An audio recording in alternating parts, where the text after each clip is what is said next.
preparation for a really good Bucknell team coming in. They have obviously have a tremendous program. Been to back-to-back NCAA tournament. Teams won 16 games in the Patriot League last year. Lost by 4 to Michigan State in the tournament the year before. Lost by a couple to West Virginia. They've got a veteran group back. They lost some players from that team, but they're well coached and organized and talented. And you know, when we were looking at putting our schedule together, you know, you're looking to have games like this that where you're playing teams that you're maybe the common fan may not know a whole lot about, but are, you know, consistently NCAA tournament teams, and that was a reason for scheduling. So it's going to be a great challenge, and I know our guys are looking forward to it. I'm interested to see what kind of rust we have from the layoff. Bucknell has had some layoff as well, so we'll see here. As you've gotten through finals and gotten ready for this, is everyone eligible? Is everybody good to go? Yeah. I mean, I don't have the grades in, but I'm assuming I would have been told otherwise. But everybody's healthy as of today before practice and eligible. You said on your radio show Monday that you guys do some inter-squad scrimmaging and mix up lineups and stuff like that. Can that help when you have a gap like this? Maybe just not just the monotony of practice, but does scrimmaging each other help you at all? Yeah, and we do a significant amount of that anyway, but we tried to do a little bit more than what we normally do. You know, you're always anxious as a coach coming off of a 10 or 11-day layoff. You know, it's always something you're wondering about your players, just kind of the rust. You're worried about their game conditioning. You know, all of that. So. There's always going to be a significant layoff around finals because of how important that week and week and a half is, there needs to be a layoff, but it's an anxious time for coaches in terms of how we're going to be. I was going to ask that actually. I figured if you wanted to get a game in the last 10 days, you probably could have. Is 10 days a little longer than you'd like it to be? I know you said you had to have a break for finals, but 10 seems a little long. Yeah, maybe a little bit longer, Bill, but I don't know. You know, it's such a important time for, you know, for your kids. You know, we were obviously traveling a lot, and as most college basketball teams are, and you know, it's just we needed to have a good couple weeks finishing up the semester academically. You know, I think our semester in the classroom has been solid, not quite as good as it was maybe last year in the fall. So we needed that time, but yeah, 10 days is a long time, and you're trying to find ways to keep them sharp. You're giving them a couple days off for their academics, more than you normally would, so you're worried about conditioning. So, you know, we tried to stay on top of that with certain guys getting some extra conditioning. What do you do over the next 24 hours between now and tip to make sure your guys, you know, knock off as much rust as possible by game time? In the next 24 hours? Yeah. Just pace in my living room. The next 12 hours. You know, we'll do a normal pre-practice or game before, day before game practice. Maybe a little bit more up and down. You know, it's a noon tip, so we'll bring them in and we'll do some shooting. We don't always stay in a hotel the night before games, but we do on noon tips. So that we'll do that. But you know, I think our guys are pretty rested, but we'll maybe go a little bit longer in practice here today just to try to make sure we're as sharp as we can be. And then where was Luther, like, percentage-wise when he played against Illinois, and then how important was the last 10 days to get him maybe closer back to 100% with the shoulder? Yeah, no, I think he was close to probably 100%. He probably just had maybe a little bit of rust from being off, but he wasn't off that long. You know, I think he hadn't had really consistent practices leading up to that game, but he obviously got back much quicker than we thought, and he did have pretty much a full practice, although we didn't do a whole lot of contact the day before Illinois. So it was good to have him, you know, go through these these practices, full go, no limitations. He hasn't had any limitations. Thank goodness the shoulder hasn't been bothering him, and he's healthy as of now.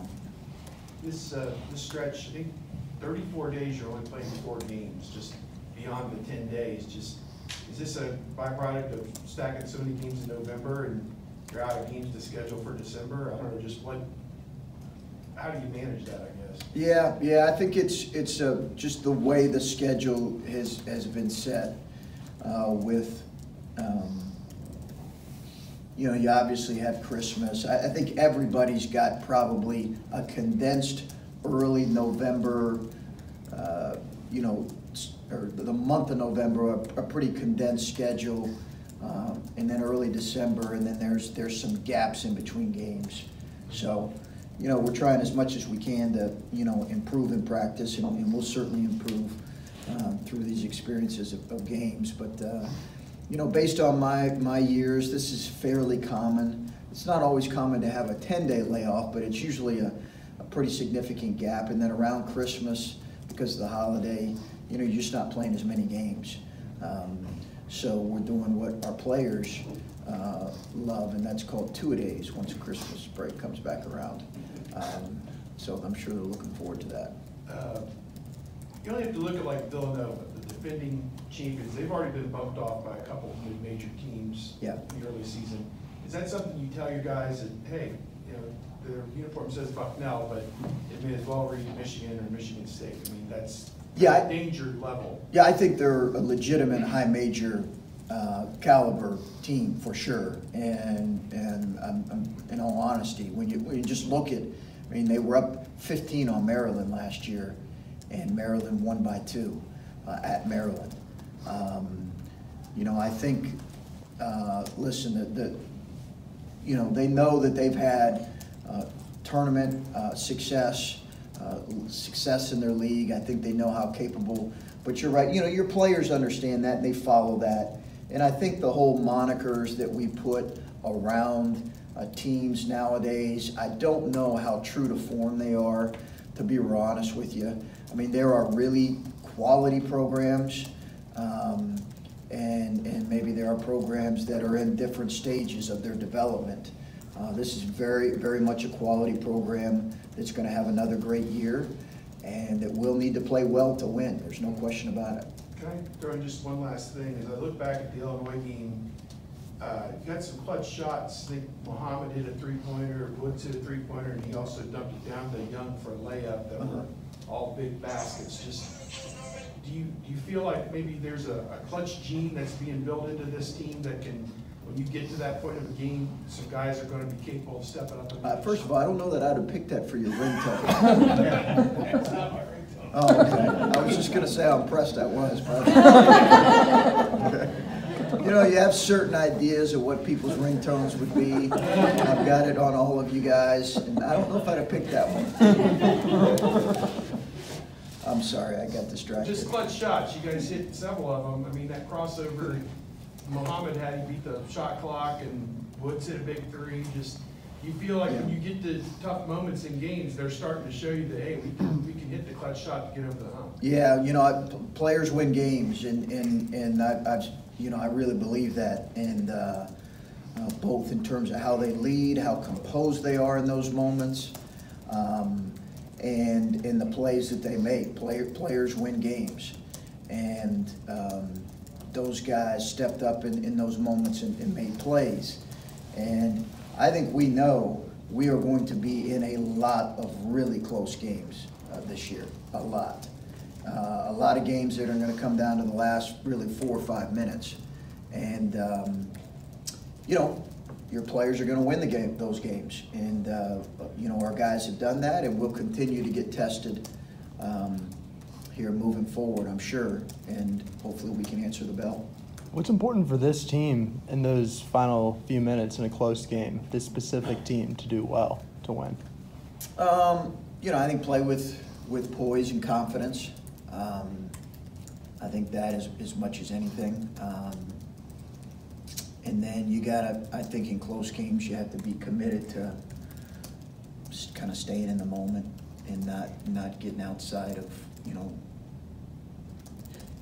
you certainly don't want one mistake or one play to lead to another, and you've got to really kind of take some deep breaths and just focus in on doing your job in those moments. You talked about Bucknell's recent success, but this year's team, what jumps out about them?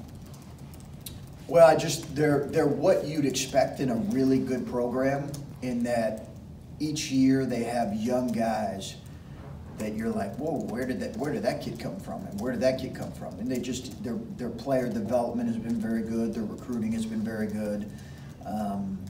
You know, they had, I think, their sixth man last year that was a preseason first-team All-League this year.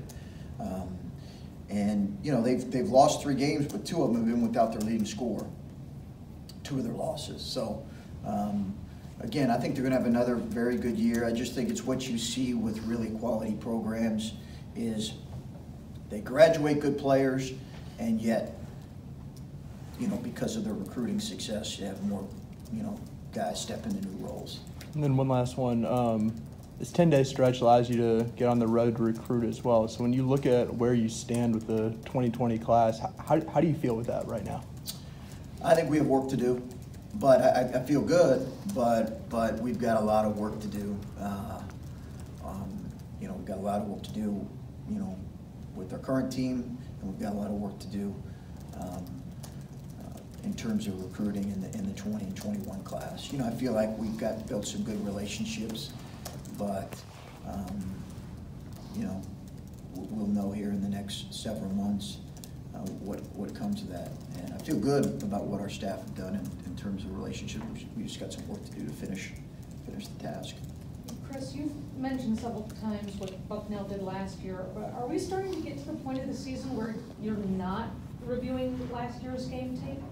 Yeah, yeah. It typically, you know, we'll take a peek still at some of last year. Their team has lost 4 guys, but they also had some key guys returning. So we do still review some of last year's tape, but the bulk of it is, you know, they played 7 games, so the bulk of it is the games that we've watched. You know, they beat a very good Vermont team on the road. They played very well on the road, this team has so far. Those are mostly the games we're watching.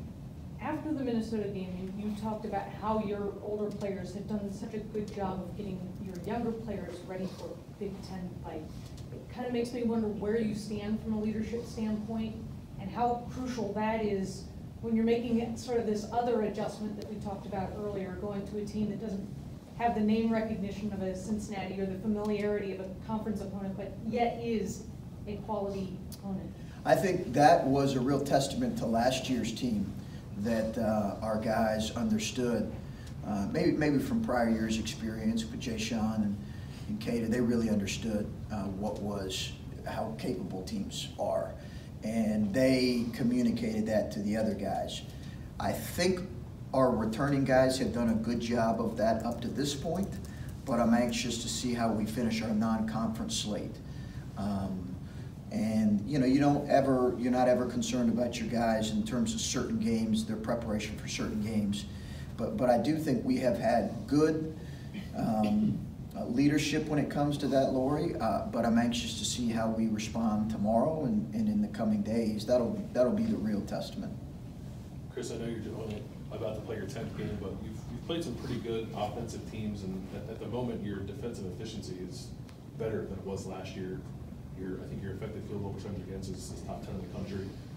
And I know you were curious about the team's ability to defend coming into the year. Just where are you with your defense, and is it maybe a little ahead of where you thought it might be at this point in the year? You know, I think you know, I'm cautious to say too much 9 games into it, but I do think that we've had some good defensive efforts, and I've been pleasantly surprised by that. I also think our guys probably have a healthy understanding that because of some of the length and versatility that we lost, we were going to need to be more detailed and more committed. And I think in a lot of ways we have, but there's other ways where I've been disappointed with some areas that I've got to teach better, and disappointed in some areas where I just think individually our players need to be better, and I've got to do a better job communicating that. But that's sustained us through some offensive dry spells, and I think if we're going to have a successful year, that's going to have to be the case all year. Is because I think we're capable of having some offensive dry spells. I do. So I think that's going to have to sustain us. And I just want to follow up on what Colin asked you about recruiting. When you have the bulk of your roster situated in the freshman and sophomore classes, and everyone knows what you have coming in 2019, does that make it more difficult, or does it slow the pace down at all when you're looking at 2020 and 2021? It does. Yeah. Is it a hard hurdle to clear for you guys right now? You know, I think time will tell on that, but I think conventional wisdom would be it can be a challenge to follow up an outstanding class with another outstanding class, unless they anticipate, you know, one and dones or whatever the case may be. But you know, feel really good about the classes, really dating back to as soon as we got here, adding to Caleb's class, and then, you know, what we've been able to do. But I do think that's not going to preclude us from having a good class.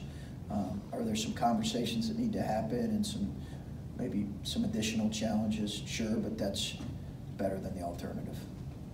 You guys have talked about when they turn the ball over, there are practice repercussions for that. The way that guys celebrate when guys take charges in games, are there benefits that come from that? Do guys get rewarded for taking charges? No. So is that just a pride thing then? Guys are that genuinely excited when guys take charges? Well, I do think they recognize that it can be a momentum changing play. Mm-hmm. So I do think that we've got really smart kids and smart players. So I think just they recognize the momentum changing play that Keyshawn's charges in the Illinois game were, you know, turnover on the opposition and a foul, closer to the bonus, all those things. And, you know, it's a sacrifice. It's something we work on consistently. And, you know, it's an expectation that everybody in our program would take a charge and be willing to take a charge and protect the basket when that's needed. So that's why, you know, there's not a, you know, cookie in their locker afterwards. I'm not belittling the question. I'm just saying that's why. I wasn't sure if you make a big deal about it when you watch film, if that's something that maybe you highlight. We do.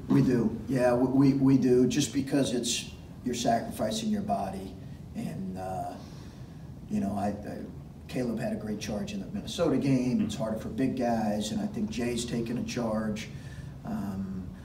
Kyle can probably take more, but he's done a good job with that. Andre and Keyshawn, I think right now probably are 2 leaders in terms of taking charges. So yeah, we do recognize that that's an important defensive play, and we do recognize it in film. And I just wondered, watching the South Dakota State game the other day against Savannah State, do you flash back at all to your Citadel game? When you saw that score, do you have any flashbacks to that? Not really. I saw because I guess it was more points than we had scored, or did they not score more points than we had scored? I don't think they scored more than you did. Okay. Nobody scored more than 144. Yeah, that was such a unique game for us. But I just took a peek of it. I try to stay away from as many South Dakota State games as possible, just because I have nightmares of the Dominator and Jenkins and all those guys that that road environment we played in that place. But it's interesting, Savannah State style of play. Just from what I've heard, I got a buddy who played them. It's a really interesting. It's very similar to Citadel, I guess, the volume of threes that they're shooting. I'm sorry to ask, but after this earlier moment, I cannot help but wonder what your ringtone is. I don't have a ringtone. I keep my phone on silent. Yeah, so if you have like a clever one, you know, send it my way. Let me know. I like the Maybe Harry Potter. yeah, maybe I'll do that. Yeah, maybe I'll do that. I need to ask my daughter for suggestions on that. She's not going to actually have a cell phone until she's like 25. I do need to ask her a suggestion on that. So, thanks, guys.